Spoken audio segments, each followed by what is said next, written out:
কোরআন নাজিলের দিনটাও বড় স্মরণীয় দিন। ওই দিনটাও নবী শুকর আদায় করেছেন, আনন্দে একটা রোজা রাখছেন। নবীর জীবনের বড় বড় খুশি আছে। যদি মনের খুশিতে ঈদ করতে চাও, নবীজির মক্কা বিজয়ের দিনটাও ঈদ করা লাগে, কারণ মক্কা বিজয়ের দিনটা নবীর স্মরণীয় দিন। ওই দিনটাও আনন্দ করা লাগে। শুধু তাই না, নবীর জীবনের মেরাজের দিবসটাও বড় স্মরণীয় দিবস। এই মেরাজ কোন নবী পায় নাই। ওই আল্লাহর দরবারে চলে গেলেন, আল্লাহর সাথে কথা বললেন, কত বড় দাম আমার নবী। তাহলে মেরাজ একটা বিশাল ঘটনা, স্মরণীয় একটা ঘটনা। এই দিনটারও একটা ঈদ করা লাগে।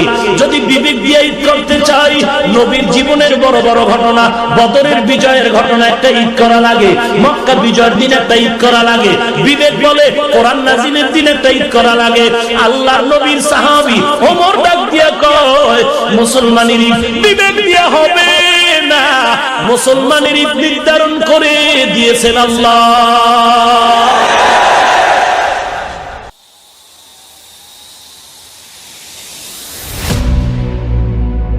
এবার আসেন যারা ঈদ করেন, ঈদ মিলাদুন নবী, ঈদ মিলাদুন নবী সকল ঈদের বড় ঈদ মিলাদুন নবী।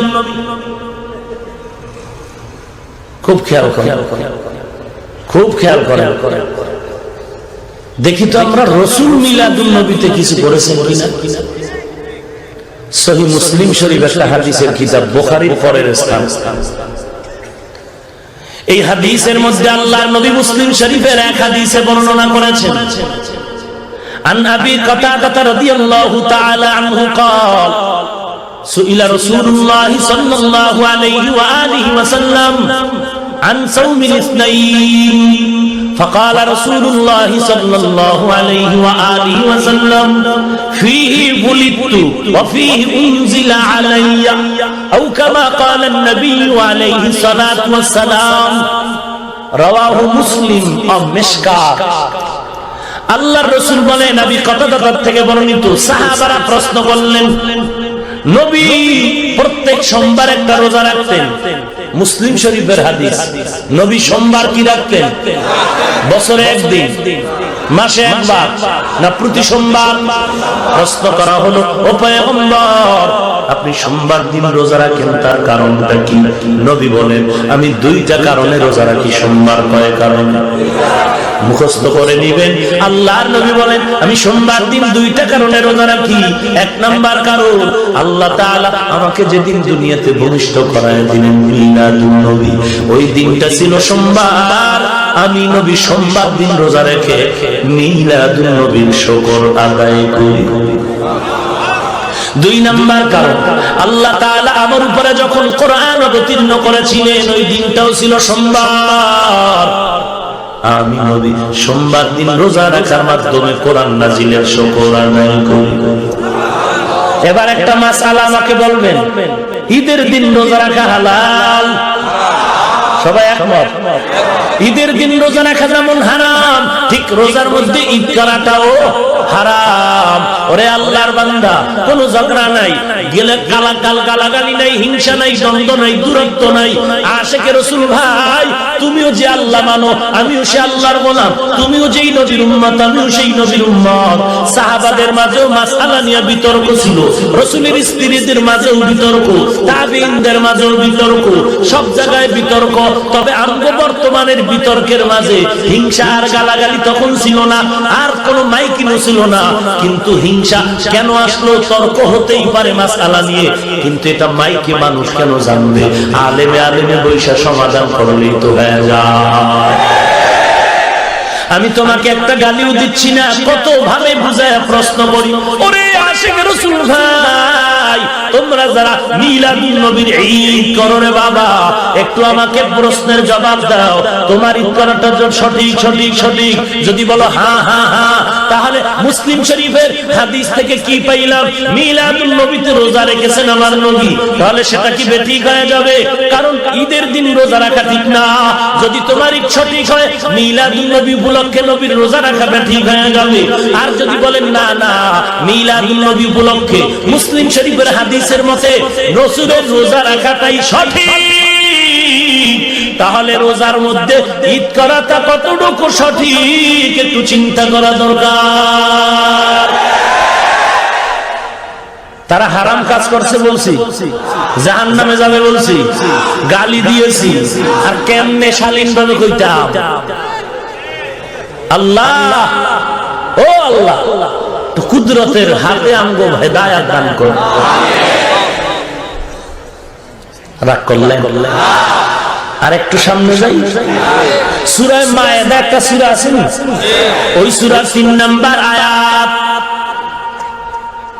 3 নম্বর আয়াতে আল্লাহ তাআলা শেষ অংশে বলেন আল ইয়াউমা আকমালতু লাকুম দীনাকুম ওয়া আতমামতু আলাইকুম নি'মাতি ওয়া রাদিতু লাকুমুল ইসলাম দীনা। এই আয়াতটা 10ম হিজরি জিলহজের 9 শুক্রবার নাযিল হয়েছে। খুব খেয়াল করেন, ঘুমাননি আপনারা? খেয়াল করতেছেন? ভালো করে খেয়াল করেন। اليوم أكملت لكم دينكم وأتممت عليكم نعمتي ورضيت لكم الإسلام دينا। 10ম হিজরি জুলহজের 9 তারিখ শুক্রবার এই আয়াত নাযিল হয়েছে। জুলহজের 9 তারিখ শুক্রবার 10ম হিজরি সূরা মায়েদার 3 নম্বর আয়াত আল্লাহ নাযিল করলেন। এক ইহুদি আসেন, তখনও ছিল বড় বেঈমান, এক ইহুদি ওমরের কাছে বলে, রে ওমর, চিনছেন ওমরের? যার কথার আগে তরবারি চলে, যার কথার আগে কি চলে? ইহুদি প্রশ্ন করে, ওমর, এত মহা এক সুসংবাদওয়ালা আয়াত পাইছো তোমরা? কোন আয়াত? সূরা মায়েদা 3 নম্বর। এত মহা সুসংবাদওয়ালা একটা আয়াত পাইলা? কি হইছে তো? কয়, রে ওমর, এমন একটা সুসংবাদের আয়াত যদি আমরা তাওরাতের মধ্যে পাইতাম, খেয়াল করেন, এমন একটা সুসংবাদের আয়াত যদি আমাদের তাওরাতে নাযিল হইতো, তাহলে আমরা খুশির কারণে ওই দিনটারে ঈদ করতাম। খুশি হয়ে কি করতাম? ঈদ করতাম। তুমি এত সুসংবাদওয়ালা একটা আয়াত পাইছো, আমগো তাওরাতে যদি এমন একটা আয়াত আসতো, তাহলে খুশিতে ওই দিনটারে কি বানাইতাম? ওমর কি জবাব দিছে শুনবেন? ওমর 2টা জবাব দিছে। ওমরে ফারুক ডেকে বলে, ও ইহুদি ভাই, 1 নম্বর জবাব নাও, মুসলমানের ঈদ এটা বান্দার বিবেক থেকে সিদ্ধান্ত নেওয়া হয় না। মুসলমানের ঈদ কোন দিন হবে এ সিদ্ধান্ত আমার আল্লাহর। আল্লাহ নবীর বংশে নবী উম্মতের জানা দেন, বছরে মুসলমানের 2টা ঈদ, ঈদুল ফিতর আর ঈদুল আযহা। জুমার দিন ঈদ, এটা বাৎসরিক না সাপ্তাহিক? বছরে মুসলমানের ঈদ 2টা, ঈদুল ফিতর আর ঈদুল আযহা। ওমর দেখে বলে, রে ইহুদি ভাই, যদি তুমি বিবেক দিয়ে ঈদ বানাও, তাহলে এটা তো মুসলমানের ঈদ হতে পারে না। মুসলমানের ঈদ নির্ধারণ হয় আল্লাহর পক্ষ থেকে, বান্দার বিবেক দিয়া হয় না। বান্দা যদি বিবেক খাটায়া ঈদ বানায়, তাহলে আমার নবী ঈদ করেছেন মিলাদুন নবীর খুশিতে রোজা রাখছেন। কোরআন নাজিল নবীরা খুশির দিন, কারণ এত দামি একটি কিতাব, যেই কিতাবের মতো কোরআনের মতো জমিনে আর কোন কিতাব নাই। ওই কোরআন নাজিলের দিনটাও বড় স্মরণীয় দিন। ওই দিনটাও নবী শুকর আদায় করেছেন, আনন্দে একটা রোজা রাখছেন। নবীর জীবনের বড় বড় খুশি আছে। যদি মনের খুশিতে ঈদ করতে চাও, নবীজির মক্কা বিজয়ের দিনটাও ঈদ করা লাগে, কারণ মক্কা বিজয়ের দিনটা নবীর স্মরণীয় দিন। ওই দিনটাও আনন্দ করা লাগে। শুধু তাই না, নবীর জীবনের মেরাজের দিবসটাও বড় স্মরণীয় দিবস। এই মেরাজ কোন নবী পায় নাই।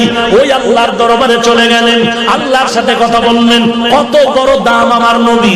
তাহলে মেরাজ একটা বিশাল ঘটনা, স্মরণীয় একটা ঘটনা। এই দিনটারও একটা ঈদ করা লাগে। যদি বিবেক দিয়ে ঈদ করতে চাই, নবীর জীবনের বড় বড় ঘটনা, বদরের বিজয়ের ঘটনা একটা ঈদ করা লাগে, মক্কা বিজয়ের দিন একটা ঈদ করা লাগে, বিবেক বলে কোরআন নাযিলের দিন একটা ঈদ করা লাগে। আল্লাহর নবীর সাহাবী ওমর ডাক দিয়া কয়, মুসলমানের ঈদ বিবেক দিয়া হবে না, মুসলমানের ঈদ নির্ধারণ করে দিয়েছেন আল্লাহ। যদি বিবেক দিয়া করো তো নবীর জন্মে ঈদ করো, যদি বিবেক দিয়া করো নবীর একটা মহামূল্যবান দিবস মক্কা বিজয়ের দিবস, যেই মক্কা দিয়া বেঈমানেরা ফিডায় ফিডায় তাড়াইলো, রাস্তায় আটকাইলো, গলায় এরকম রুমাল পেঁচায় ধরে টান দিল, জিহ্বা বের করে ফেললো, গভীর রজনীতে রাসূলকে বিতাড়িত করে ফেললো। সেই মেরাজের দিবস কত দামি এক দিবস। 2 নাম্বার ওমর কয়, ও ইহুদি, মুসলমানের যত ঈদ হবে ওই ঈদের পেছনে শর্ত হলো ইবাদত। মুসলমানের ঈদুল ফিতর একটা ঈদের দিনের পেছনে আছে রমজানের 1 মাস রোজার কষ্ট। বান্দা তুই রোজা রাখছো, শীতের দিন সাহারি খাইতে কষ্ট, সারা দিন গরমের দিন দিন লম্বা, এত কষ্ট করে বান্দা তুই আমার ইবাদত করেছো, আমি আল্লাহ এই কষ্টের ইবাদতের পর একটা খুশির ঈদের দিন দিলাম ঈদুল ফিতর। কোরবানির ঈদের মাঝেও কষ্ট, দৌড়াইতে থাক, সব আমার ওয়ায় দৌড়াবি, আর একবার মারওয়ায় দৌড়াবি, আবার আমার অর্ডারে বান্দা মিনা মুজদালিফায় যাবি, আরাফার ময়দানে যাবি। তুই যদি যুক্তি দিয়া কাও কাবার ঘরে নামাজ পড়লে 1 রাকাতে 1 লক্ষ, কিন্তু মিনায় গেলে মিনায় ময়দানে নামাজ পড়লে 1 রাকাতে 2 রাকাতের সওয়াব নাই, আরাফার ময়দানে 1 রাকাত নামাজ পড়লে 2 রাকাত নামাজের সওয়াব নাই, তাহলে ওখানে বইরা লাভ কি? আমি মক্কায় বয়া বয়া আল্লাহর সাথে লাইন লাগাই। আল্লাহ বলে চালাকি করলে হবে না, ওরে বান্দা তোর যুক্তি দিয়ে ইবাদত হবে না, ঈদ হবে না, আমি মাওলার গোলাম, আর আদেশ মানার দ্বারাই হবে ইবাদত। 1 লাখ বুঝি না, 50,000 বুঝি না, আমি বলছি আরাফার ময়দানে যাবি, খোলা আকাশে চিল্লায় কানবি, আমি মাওলা অর্ডার করছি মুজদালিফায় দৌড়াবি, পাথর ঠকাবি, খাম্বায় ওই খুঁটির গোড়ায় গিয়ে পাথর মারবি, হাজেরা দৌড়াইছে ওই সব আমার ওয়াই তুইও দৌড়াবি, কোনো কেন নাই, মেনে নেওয়ার নামই হলো গোলাম। যুক্তি বুঝে আসে না, মিলাদুন নবী ঈদ করব না কেন? যুক্তি চলবে না।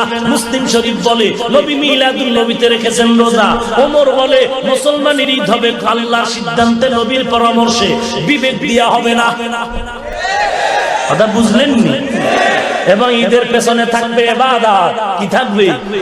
ঘুমের থেকে উঠাই গলায় ফুল লইয়া স্লোগান দিলে এটা ঈদ হবে না, পেছনে থাকবে ইবাদত। তোমার দাড়ি নাই, তোমার টুপি নাই, সুদের টাকায় ব্যবসা, জবানে আছে গালি, নারী পুরুষ বেপরদা, এটা কিসের ইবাদত? এগুলো রাসূল আদর্শ জবাই করার ইবাদত। রসুলের আদর্শ বাদ দিয়া রসুলের মোহাব্বত হয় না। রসুলের মোহাব্বত হতে হলে রসুলের সুন্নতের আমল দিয়া হবে। আমার পীর সাহেবের সুন্নত না রসুলের সুন্নত। আমি যে এত বাটপারি করতেছি, আমার পীরের দালালি না রসুলের? আমি যত চিল্লাইতেছি, আমি পীর সাহেবের নাম নিয়ে কইছি যে আমার পীর আছে একজন, তোমরা তার দ্বারে যাও, নাইলে জাহান্নাম রেডি। আমি যাহা কিছু বলছি রসুলের মোহাব্বত নিয়ে দালালি করতেছি। আল্লাহ হেদায়েত দান করুন। রসুল কি নিয়ে আসছেন? ভুলে গেছেন? কি রেখে চলে গেলেন? কোরআন আর নবীর আদর্শ কত উত্তম। আহা, যে রসুল দুনিয়াতে আসার আগেই প্রশংসা মুমিনেরাও বলে, বেঈমানেরাও বলে। কেমন এক নবী পাইলাম রে মুমিন, যে নবী দুনিয়াতে আসার আগে থেকেই গুণগান শুরু হয়ে গেল। মুমিনের জবানেও চলে, বেঈমানের জবানেও চলে। ঈসা নবীর আগে এক সাধক এই জমিনে জঙ্গলার পাশে, পাহাড়ের পাশে, মাটির মধ্যে বসে সাধনা করেছে। একদিন আর দুদিন না, 100 বছর সাধনা করেছে। ওই সাধকের নাম ইতিহাসের পাতায় হলো গৌতম বুদ্ধ। ঈসা নবীর আগে সাধক সাধনা করেছে মাটির মধ্যে বসে। গৌতম বুদ্ধের এই একই জায়গায় বসে সাধনা করার কারণে মাটির তৈরি উই পোকায় গৌতম বুদ্ধের শরীরের নিচের অংশ খেয়ে ফেলেছে। দীর্ঘ বছর সাধনা করার পর এই গৌতম বুদ্ধ একটা ধর্মের আবির্ভাব ঘটালো, ধর্মের নাম দিল গৌতম বুদ্ধের ধর্ম, বৌদ্ধ ধর্ম। আর এই ধর্মের একটা মূল স্লোগান দিল জীব হত্যা মহাপাপ। গরু কাটা যাবে না, মাছ কাটা যাবে না, জীব কাটা যাবে না, এটা মহাপাপ। ওই গৌতম বুদ্ধের অনুসারী হলো বার্মার সরকার। বৌদ্ধ ধর্মের মানুষ ওই গৌতম বুদ্ধের অনুসারী। গৌতম বুদ্ধের মূল স্লোগান হলো জীব হত্যা মহাপাপ, কিন্তু বার্মার সরকার মুসলমানের জবাই করে মায়ের কোলের বাচ্চাগুলো গলায় রশি লাগায় কুকুরের মতো টেনে টেনে গাছের সাথে বেঁধে বেঁধে হত্যা করে চামড়া খুলে প্রমাণ করে দিল বার্মার সরকার। গুরু বলেছে জীব হত্যা মহাপাপ, কিন্তু বার্মার সরকার মুসলমানের জবাই করে প্রমাণ করল। এই বার্মার সরকার গুরুর অবৈধ সন্তান, পৃথিবীর শ্রেষ্ঠ গাধা। ভালো করে মনে রাখবেন, যেই ওস্তাদ ছাত্রকে সম্মান করে না সে ছাত্রগুলো, যেই ছাত্র ওস্তাদকে মুরব্বি মানে সম্মান করে না সে ছাত্র বেয়াদব। যেই সন্তান মা বাবাকে মুরব্বির চেয়ারে বসায় সম্মান করে না সে সন্তান বেয়াদব। যেই ভক্তরা গুরুকে সম্মান করে না সে ভক্তগুলো বেয়াদব। যেই উম্মতেরা নবীকে সম্মান করে না সে উম্মতেরা বেয়াদব। কথা বুঝেননি? যেই মুক্তাদিরা ইমামের পেছনে নামাজ পড়ে কিন্তু ইমামরে সম্মান করে না সে মুক্তাদিরা বেয়াদব। এরা নবীর উম্মতের দল। এই গৌতম বুদ্ধ যখন মৃত্যুর বিছানায় পড়ে গেল, লক্ষ লক্ষ ভক্তরা দাঁড়ায় বলে বুদ্ধদেব আপনি মরে যাবেন, আপনার পরে আমরা কার অনুসরণ করে চলবো? গৌতম বুদ্ধ বলে ভক্তরা কথা বলতে বড় কষ্ট, মৃত্যু যন্ত্রণা শুরু হয়ে গেল, তার উপরে শুনেন আমার মরণের পরে এই জমিনে এমন একজন বুদ্ধের আবির্ভাব হবে, তিনি আমার মতো বুদ্ধ না, তিনি হবে মৈত্রীয় বুদ্ধ, শান্তির বুদ্ধ। ভক্তরা বলে সংক্ষেপ পরিচয় যথেষ্ট নয়, ডিটেইলস পরিচয়টা আমাদের জানতে হবে। গৌতম বুদ্ধ বলে ও ভক্তরা শুনে নাও, আমার মরণের পর এই জমিনে এক বুদ্ধের আবির্ভাব হবে, তিনি আমার মতো বুদ্ধ নয়, তিনি হবে মৈত্রীয় বুদ্ধ, শান্তির বুদ্ধ। তারপর পরিপূর্ণ পরিচয়টা নিয়ে নাও। তার বাবার নাম হবে আব্দুল্লাহ, মায়ের নাম হবে আমেনা, তার নাম হবে মুহাম্মদ। ইমামুল আউয়ালিন আল আখিরিন বহরে সাদকা রাহমাতাল লিল আলামিন সাইয়্যিদুল কাউনাইন খাতামুল মুরসালিন আখিরামত বুদে ফখরুল আউয়ালিন। খারাপ লাগে আপনার? কেমন এক নবী আমরা পেয়েছি রে মুসলমান, যে নবীর জন্য গর্তের পিপিলিকা কাঁদে, মাছ কাঁদে, আসমান জমিন পাগল, সূর্য পাগল, চন্দ্র পাগল, এমনকি আমার আল্লাহ পাগল। কথা ঠিক নেই? গর্তের পিপিলিকা কাঁদে, ও মালিক একটু নবীর রওজায় পাঠায়া দাও, নবীর রওজাটা জিয়ারত করে আসবো। পিপিলিকায় কয় নুজহাতুল মাজালিস নামক কিতাবে ঘটনা আছে। আল্লাহ দেখে বলে ও মদিনার কবুতর কই, এ মদিনার কবুতর অমুক এলাকায় যা, যায়া গর্তের পিপিলিকা রাসূলের রওজা দেখবে, বাইতুল্লাহ দেখবে। তুই যাইয়া পিপিলিকাটারে নিয়া নবীর রওজাটারে দেখায়া আবার বাইতুল্লাহ ঘুরাইয়া ওই গর্তে পাঠায়া দেও। গর্তের পিপিলিকা নবীর পাগল হয়া কান্না করে দেখার জন্য পাগল। আর মুসলমান আজকে নবীর উম্মত দাবি করার পর নবীর সুন্নাত এমন ভাবে জবাই করতেছে, আজকে বড় দুঃখ কলিজা ফেটে যায়। আজকে বিধর্মীরা নবীর নামে অনেক জায়গায় শ্রদ্ধা করে, কিন্তু মুসলমান নামদারীরা নবীর সুন্নতকে কোনো পরোয়াই করে না। তুকু যাও সুন্নতে আহমদ কুজা পা মোহাম্মদ কবুত নিসবতুনা কার শয়তা মি কুনি নামত বনি গরওনি লানতাস্তায় বরওনি। কেমন এক আদর্শওয়ালা আমার নবী, যে নবী এমন এক সময় মক্কার জমিনে আসছে, যে সময় মক্কার মানুষ চূড়ান্ত বেহায়া বেলাজা। মক্কার নারী আর পুরুষেরা উলঙ্গ হয়ে বাইতুল্লাহ তাওয়াফ করে, ভালো না খারাপ? যুবক যুবতী যখন তখন যেখানে সেখানে মনে চায় যৌবনের আদান প্রদান করেন। ঠিক এমন সময় আমার নবী আসছেন উত্তম আদর্শ নিয়া। এমন উত্তম আদর্শ পেয়ে মক্কার বেহায়া মানুষগুলো এত দামি হয়ে গেল, এখন তাদের নামের শেষে শব্দ বাড়ায় লেখা হয় সাহাবী। কেমন নবীর আদর্শ রে ভাই!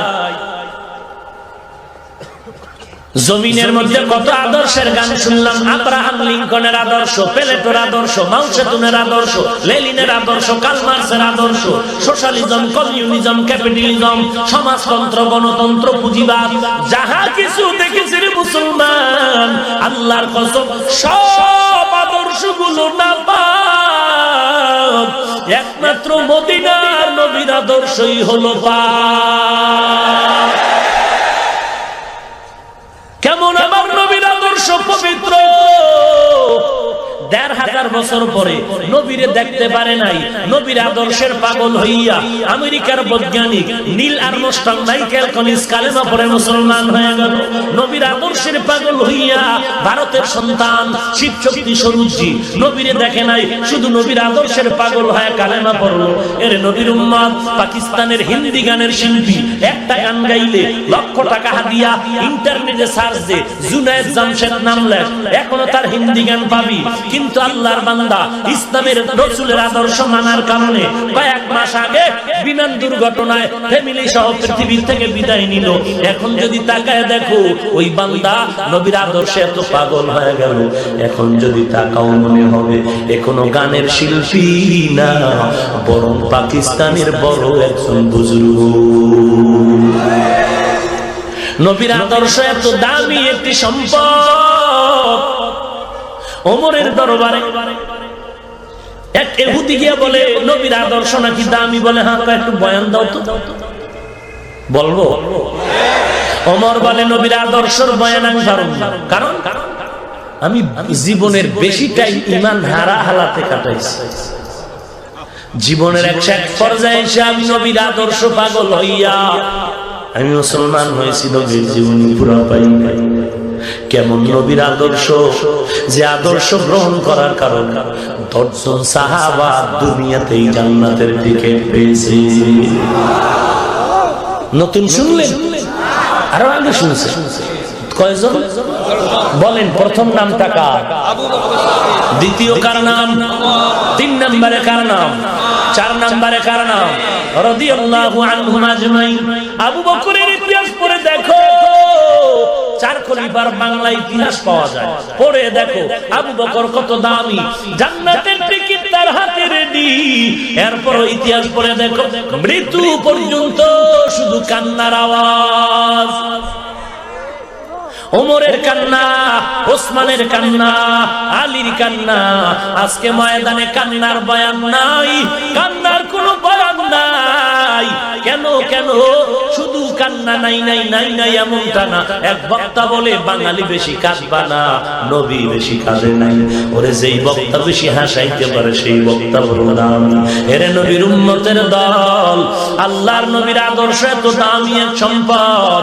এই আদর্শ যখন পায় নাই, মক্কার মানুষ এত খারাপ ছিল, কারণ ঈসা নবীর পরে আবার নবীর মাঝখানে ৫৭০ বছর গ্যাপ হয়ে গেল।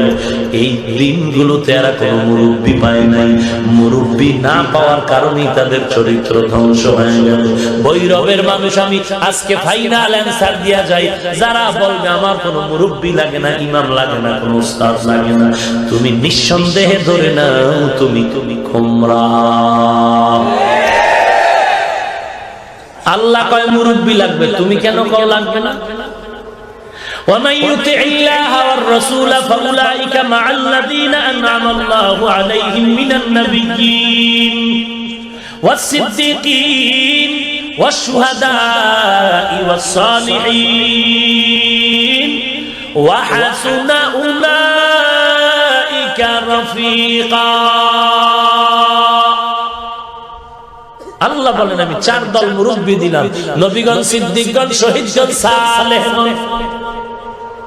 ওরে ভৈরবের মুসলমান, যদি আল্লাহর আসমানি কিতাব পড়া পড়া জান্নাত পাওয়া যাইতো, কোনো উস্তাদ না লাগতো। কোরআন আসমানি কিতাব, তাওরাত আসমানি কিতাব, জবুর আসমানি কিতাব, ইনজিল আসমানি কিতাব, আদম নবীর কাছে দেওয়া সহিফা আসমানি কিতাব, ইদ্রিস নবীর কাছে দেওয়া সহিফা আসমানি কিতাব, মুসা নবীর কাছে দেওয়া কিতাব আসমানি কিতাব, শীষ নবীর কাছে দেওয়া আসমানি কিতাব, যদি আল্লাহর দেওয়া আসমানি কিতাব পড়া জান্নাত পাওয়া যাইতো, এই জমিনে লক্ষ লক্ষ নবী পাঠাবার দরকার হতো না। ওরে লাইব্রেরি থেকে ঔষধের বই পড়ে যদি ডাক্তারি করা যাইতো, এই দেশে মেডিকেল সায়েন্সের দরকার হতো না। বাংলা বুখারী কোরআনের তরজমা পড়ে ফতোয়া দেওয়া যদি যাইতো, এই জমিনে লেখাপড়ার জন্য কোনো মাদ্রাসা লাগতো না। কথা বলেন না কেন? ওরে মুমিন ভাই, মনে কষ্ট নিও না, গালাগালি করছি না রে বাবা। তুমি বুকের উপরে হাত বাঁধো, খোদার কসম আমার দ্বন্দ্ব নাই। তুমি আলহামদুলিল্লাহ পরে জোরে আমিন বলো, খোদার কসম কোনো দূরত্ব নাই, কোনো হিংসা নাই। কিন্তু কেন কথাই বলি রে বাবা, একমাত্র কারণ আমরা 40 বছর যারা নাবির নিচে হাত বেঁধে নামাজ পড়তেছি, আলহামদুলিল্লাহ পরে আস্তে আমিন বলতেছি, আমাদের মাঝে কেন পেঁচ লাগাইলা? এজন্যই আমরা কথা বলি, তবে গালাগালি করি না, অশালীন কথা বলি না। আমগো ঘরে আগুন লাগাইছো, এই আগুনটা নিবানের জন্য বলি, তোমগো ঘরে আমরা আগুন লাগানোর নিয়ত নাই। বুকে হাত বাঁধার বিরুদ্ধে বলেছি, আর জোরে আমিন বলার বিরুদ্ধে বলেছি। ওরে আল্লাহর বান্দা, কেন তুমি আজকে এই সমস্ত কাণ্ড করে সাধারণ মানুষকে দিন থেকে বিচ্যুত করো, বিভ্রান্তের মধ্যে ফেলেছো রে বাবা? আমি হাফিজুর রহমান হাটহাজারীর হুজুরের প্রশংসা, খাজা মঈনুদ্দিনের প্রশংসা, জুনায়েদ বাগদাদী সাহেব শিবলি, হাফিজজি হুজুর, পীরজি হুজুর, মুফতি ফজলুল হক আমিনী রহমাতুল্লাহ আলাই, ফজলুল করিম রহমাতুল্লাহ আলাই, সৈয়দ ইসহাক রহমাতুল্লাহ আলাই, উজানির কারি ইব্রাহিম রহমাতুল্লাহ আলাই, বড় বড় আল্লাহওয়ালা শামসুল হক ফরিদপুরি, হাজী শরীয়তুল্লাহ রাহমাতুল্লাহ আলাই, শাহজালাল, শাহপরান, শাহ আমানত, খান জাহান আলী, শাহ আলী, আল্লাহ ওয়ালাদের নাম, জুনায়েদ বাগদাদী, কুতুবউদ্দিন বখতিয়ার কাকি, মুজাদ্দিদ আল ফেসানি, খাজা মঈনুদ্দিন চিশতি, এদের নাম নিয়ে একটু কথা বলি। আল্লাহ ওয়ালাদের নাম নিয়া, ওই আল মুজাদ্দিদ আল ফেসানি, হাজী ইমদাদুল্লাহ মুহাজিরে মক্কি, রশিদ আহমদ গাঙ্গুহি, বড় পীর আব্দুল কাদের জিলানী, এদের নাম নিয়ে একটু কথা বললে একদল বলে হাফিজুর রহমান ব্যক্তির পূজা করে, পীরের পূজা করে, মুশরিক মুশরিক মুশরিক। ওরে আল্লাহর বান্দা, তোমাকে আমি গালি দিচ্ছি না, হিংসাও করতেছি না, জানতে চাই তুমি বান্দা অল টাইম হাঁটতে চলতে উঠতে বসতে খাইতে নাইতে অল টাইম আপনি ডাক্তার জাকির নায়েকের গুণগান, মতিউর রহমান আল মাদানির গুণগান, মুজাফফর বিন হোসেন সাহেবের গুণগান, আব্দুর রাজ্জাক বিন ইউসুফ সাহেবের গুণগান, অমুক তমুকের গুণগান, কাজী ইব্রাহিম সাহেবের গুণগান, শুধু গুণগান না, পাশে পাশে আবু হানিফার গালি, আবার খাজা মঈনুদ্দিনের গাঞ্জাখোর। বলেন আপনি কার পূজা করেন? গালি দিছি আমি যতই কিছু করি, একদিনও তো জাকির নায়েকের গালি দেই নাই না। কি গালি দিয়া এখানে আমার কোনো লাভ নাই। যদি একদিন হাতে পাই, তখন মোহাব্বতে হয়তো প্রোগ্রামের সূত্র ধরে দেখা হতেও পারে। সেদিন আমি হাসি মুখে এক প্লেটে খানা খাবো আর বলবো, হযরত যথেষ্ট লেকচার শুনেছি, হঠাৎ করে দেখলাম দুই একটা লেকচারের পয়েন্টে পয়েন্টে ওলামায়ে কেরাম বলেছেন এই পয়েন্টে আপনার কথার সাথে শরীয়তের সাংঘর্ষিক, এই বিষয়ে আপনার ফয়সালা কি? যদি ভুল স্বীকার করে আলহামদুলিল্লাহ, যদি বুঝায় দিতে পারে আলহামদুলিল্লাহ। বৈরবে গালি দিলে কি লাভ? কথা বল না কেন? বাউয়া ব্যাং হাতিরে লাথি দেয়।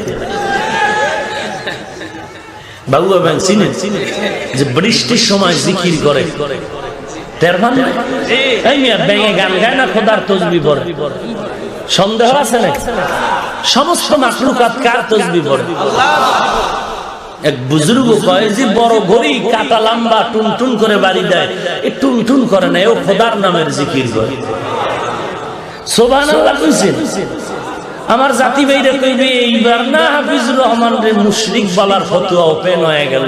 শুনছো গরিতেও নাকি আল্লাহর জিকির করে? ওরে মুশরিক, গরিহার দাম বগুয়াদ আল্লাহু না গোয়াদ টুন টুনা টুন টুনা টুটু বাজাহের সাম এমি আয়াদ কে টুটু কে ধর্মানা বগুয়াদ আল্লাহু।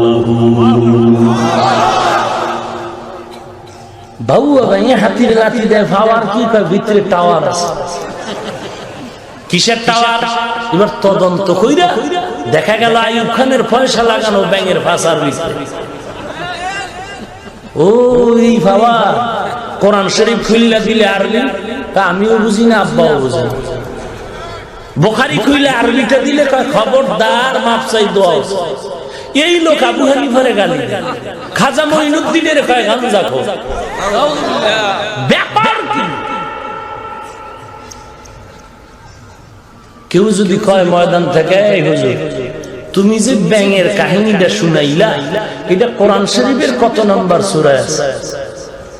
এরকম তার সেরাও আছে না নাই?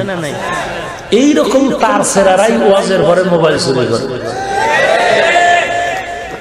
মোনাজাত হয়ে গেছে, সবাই একটু আসছে মুসাফা করবে, হুজুর একটু দোয়া দিন। এই ডান পাশে একজন চিৎকার দিয়ে কাঁদে, কি কয় মোবাইল নেই। বাম পাশে আরেকজন কাঁদে, কি কয় মানি ব্যাগ নাই, শীতে হয়ে রয়েছে। কারা নিছে? জিন, ফেরেশতা, স্বর্ণের মানুষ। এরা বয়ানও শুনছে, মোনাজাত করছে না? কি কইছে মোনাজাত? ও আল্লাহ, আমি জানি এ বিশাল ময়দানের মোনাজাত খালি ফিরায় দিবা না, সবার মোনাজাত কবুল করবা, আমারটাও কবুল করে নিও। 5টা মোবাইল না নিয়ে বাড়ি যাবো না।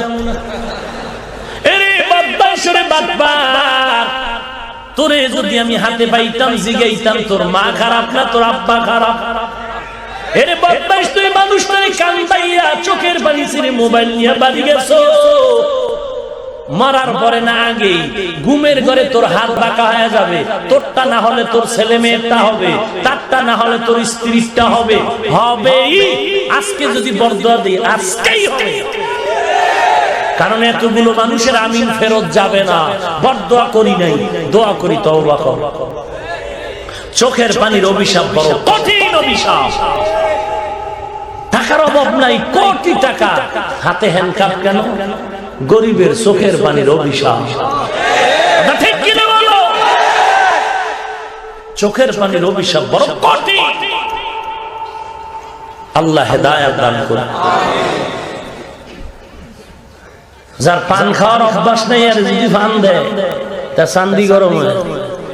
কাঁচা সুপারি দিয়ে পান দিচ্ছে, খাইয়েই মাথা গরম। বিশ্ব রোডের দিক তাকায় বাঁকা করলো কেরে? যেই লোক কোরআনের আরবি বুঝে না, বুখারী আরবি পারে না, এরে যদি বাংলা পড়ায় কয় তুই হিরো, এই লোক আবু হানিফারে গালি দেওয়া কোনো ব্যাপার না। আল্লাহ আপনি হেদায়েত দান করুন। এরে নবীর উম্মত, ভালো করে শুনে নাও, কেমন একজন নবী আল্লাহ আমাদের দান করেছে।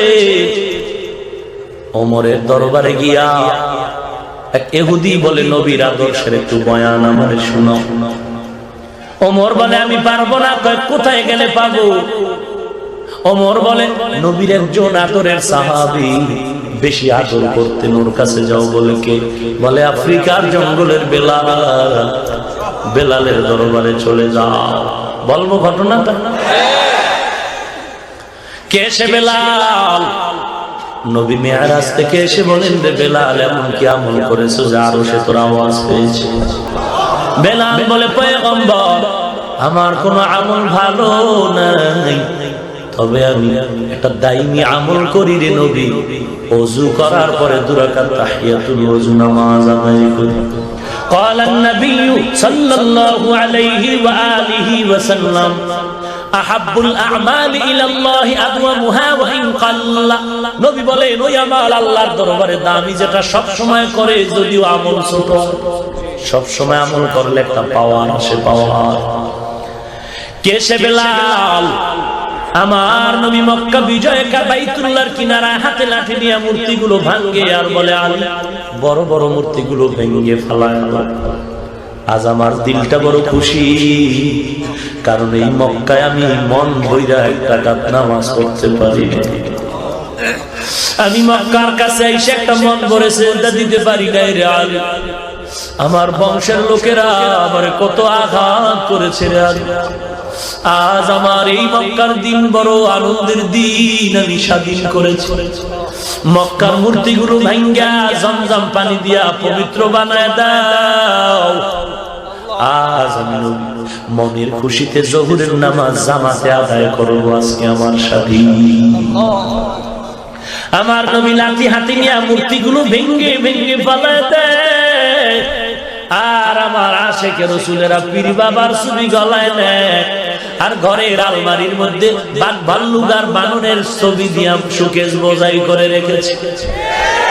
নবী মূর্তি ভেঙে দেয়, মুসলমান নবীর আশেক মূর্তি ঝুলাও। কোথায় নবী আর কোথায় তুমি?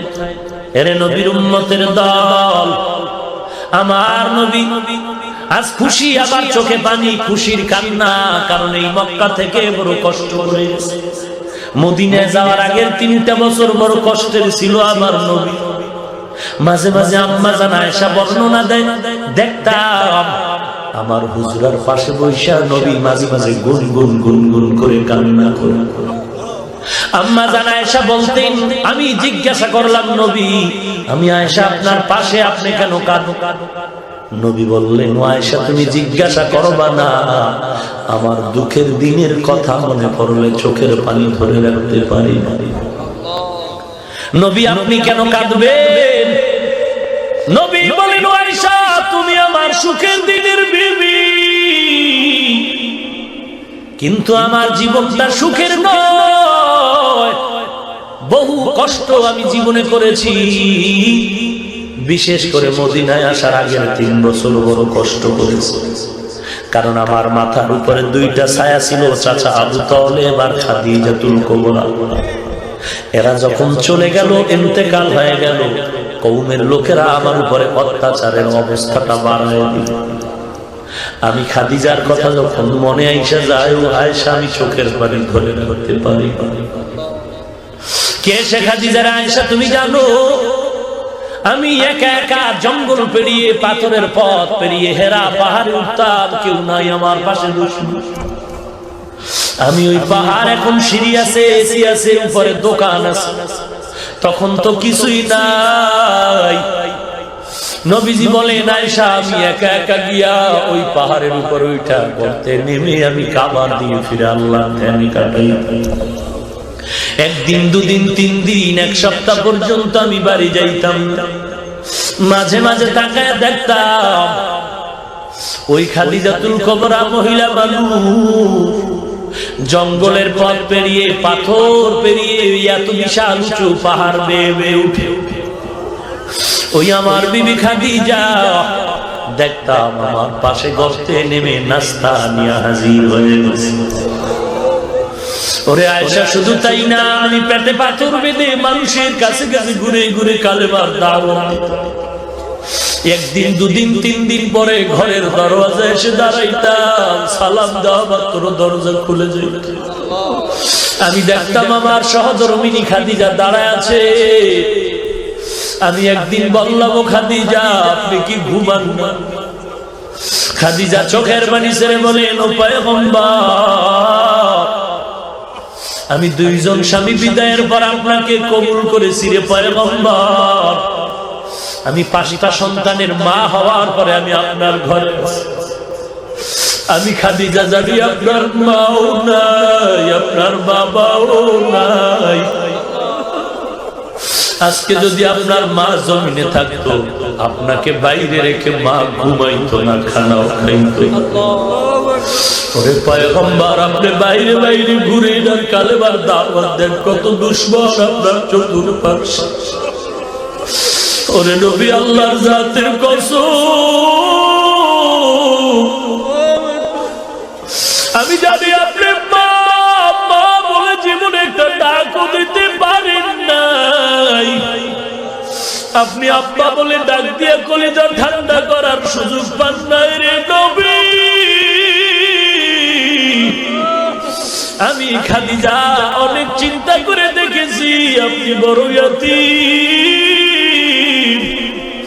আমি খাদিজা যদি আরামে ঘুমায় যাই, আর আপনি দরজার কিনারায় যদি দাঁড়ায় কষ্ট করে নবী খাদিজা জাহান্নাম ছাড়া উপায় নাই। ও নবী আল্লাহর কসম, আপনি যতক্ষণ ঘরের দরওয়াজায় আসেন না রে নবী, আমি খাদিজার দরওয়াজার কিনারায় দাঁড়ায় আপনার অপেক্ষা করি। ওরে আয়েশা, ওই খাদিজার কথা মনে করলে আমার চোখের পানি ধরে রাখতে পারি না।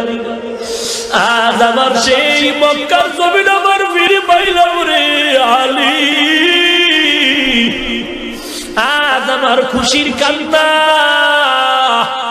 জোহরের নামাজ আমি জামাতে আদায় করব, আর আজকের এই বিজয়ের আযান যিনি দিবে তার কপাল ভালো। নবী মশওয়ারায় বসে গেলেন, কে দিবে আজ বিজয়ের আযান? একজন দাঁড়ায় বলে, নবী আজকের বিজয়ের আযান দিবেন আবু বকর। আর কেউ না, কারণ আপনি তো আবু বকরের প্রশংসা করে বলেছেন। ওই হিজরতের পর নবী যখন ঘর থেকে বেরিয়ে আবু বকরকে গিয়ে আস্তে করে ডাক দিয়েছে, গভীর রাত। আবু বকর দরজা খুলে, লাব্বাইক ওয়া সাদাইকা ইয়া রাসূলুল্লাহ। আমি আস্তে ডাক দিলাম, আপনি কি ঘুমান? আবু বকর চোখের পানি ছেড়ে বলেন, ও পয়গম্বর, 2-2.5 বছর আগে আপনি আমার কানে কানে বলেছিলেন হিজরতের পথে আমি আপনার সফর সঙ্গী হব। ও নবী, আল্লাহর জাতের কসম, ওই দিন থেকে আমি যতই ব্যস্ত থাকি, রাতের বেলা একটা সেকেন্ডের জন্য আমি ঘুমাই না। দরওয়াজার কিনারা অপেক্ষা করি। নবীও শুনে অবাক হয়ে গেল। ওরে আবু বকর, এগুলো কি করে সম্ভব? আবু বকর কান্না করে বলেন, আমি আবু বকর একা ঘুমাই না তা না, আমার ঘরে আমার ছোট মেয়ে আসমাও ঘুমায় না। প্রত্যেক রাত্র নাস্তা বানায় অপেক্ষা করে নবী আসবে, মদিনার লম্বা পথে নাস্তা দিবে। ওরে নবী, আমার মেয়েটাও ঘুমায় না। আজকে 2-2.5 বছর আমি আবু বকর রাত্রে ঘুমাই না রে নবী। আমার মেয়ে আসমাও ঘুমায় না রে নবী। ওরে নবী, একটু খুঁটির গোড়ায় তাকায় দেখে, ওই খুঁটির গোড়ায় আমরা মদিনায় যাওয়ার জন্য একটা উট কিনেছি, ওই উটও ঘুমায় না। আপনার আসার পথের দিকে তাকায় তাকে আর চোখ বেয়ে পানি পড়ে। মায়ার নবী হাউ হাউ করে কাঁদেন, বালি আজ আবার দুঃখের রাত, কষ্টের রাত। আবু বকরের এই ত্যাগের বিনিময়ে দেওয়ার আমার কিছু নাই, তবে আমি আজ একটু দোয়া করি, আল্লাহ এই আবু বকরের সফর শুরু হলো, মদিনা পর্যন্ত সফর শেষ না। ও আল্লাহ, তুমি কবুল করে নাও। আবু বকরের সফর শেষ হবে জান্নাতের মেহমানখানা। আবু বকর দিবে আজ বিজয়ের আযান। বসে আর একজন দাঁড়ায় বলে, ও নবী, বিজয়ের আযান দিবেন ওমর, কারণ আপনিই বলেছেন লাউ কানা বাদি নবিয়্যুন লাকানা ওমর।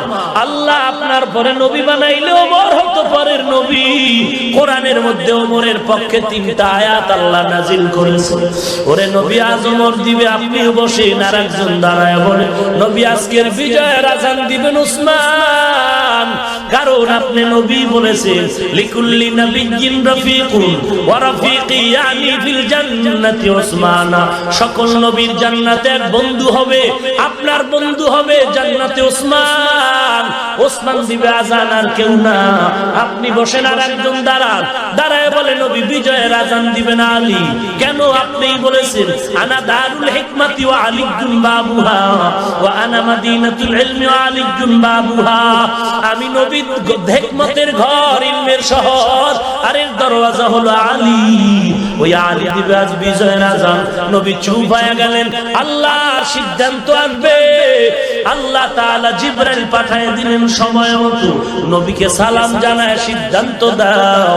জিবরাইল এসে বলেন, নবী আজকের বিজয়ের আযান আবু বকরের কণ্ঠে হবে না রে পয়গম্বর, ওমর, আজকের বিজয়ের আজান ওমরের কণ্ঠে হবে। আজ এই বিজয়ের আজান আলীর কণ্ঠে নয়, আজকের বিজয়ের আজান ওসমানের কণ্ঠে নয়। আল্লাহ তাআলার সিদ্ধান্ত, আজকের বিজয়ের আজান এ চারজনের কণ্ঠে নয়, আজকের বিজয়ের আজান কে দিবে?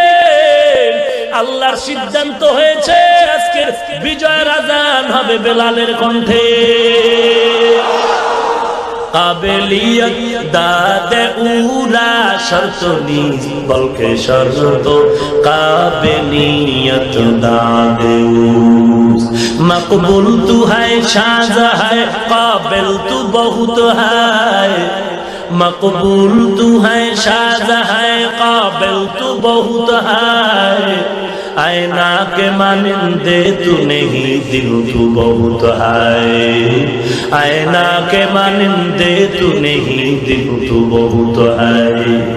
ওরে এলাকার মুসলমানের যুবক, ও বৃদ্ধ বাবাজি, ও পর্দার আড়ালের মা বোনেরা, আজকে কেন তুমি দিনের পথে আগাও না রে মা?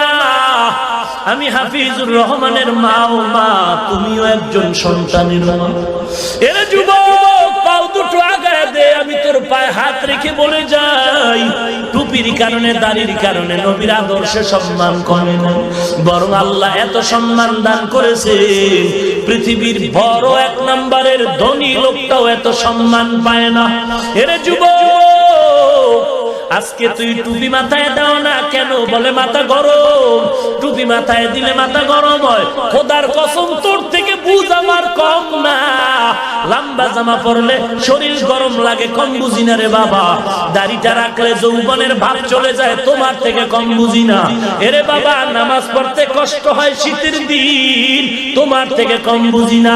এরপরও কেন টুপি ফালাই না, দাড়ি ফালাই না, লম্বা জামা ফালাই না, নামাজ পড়ি, পর্দা করি?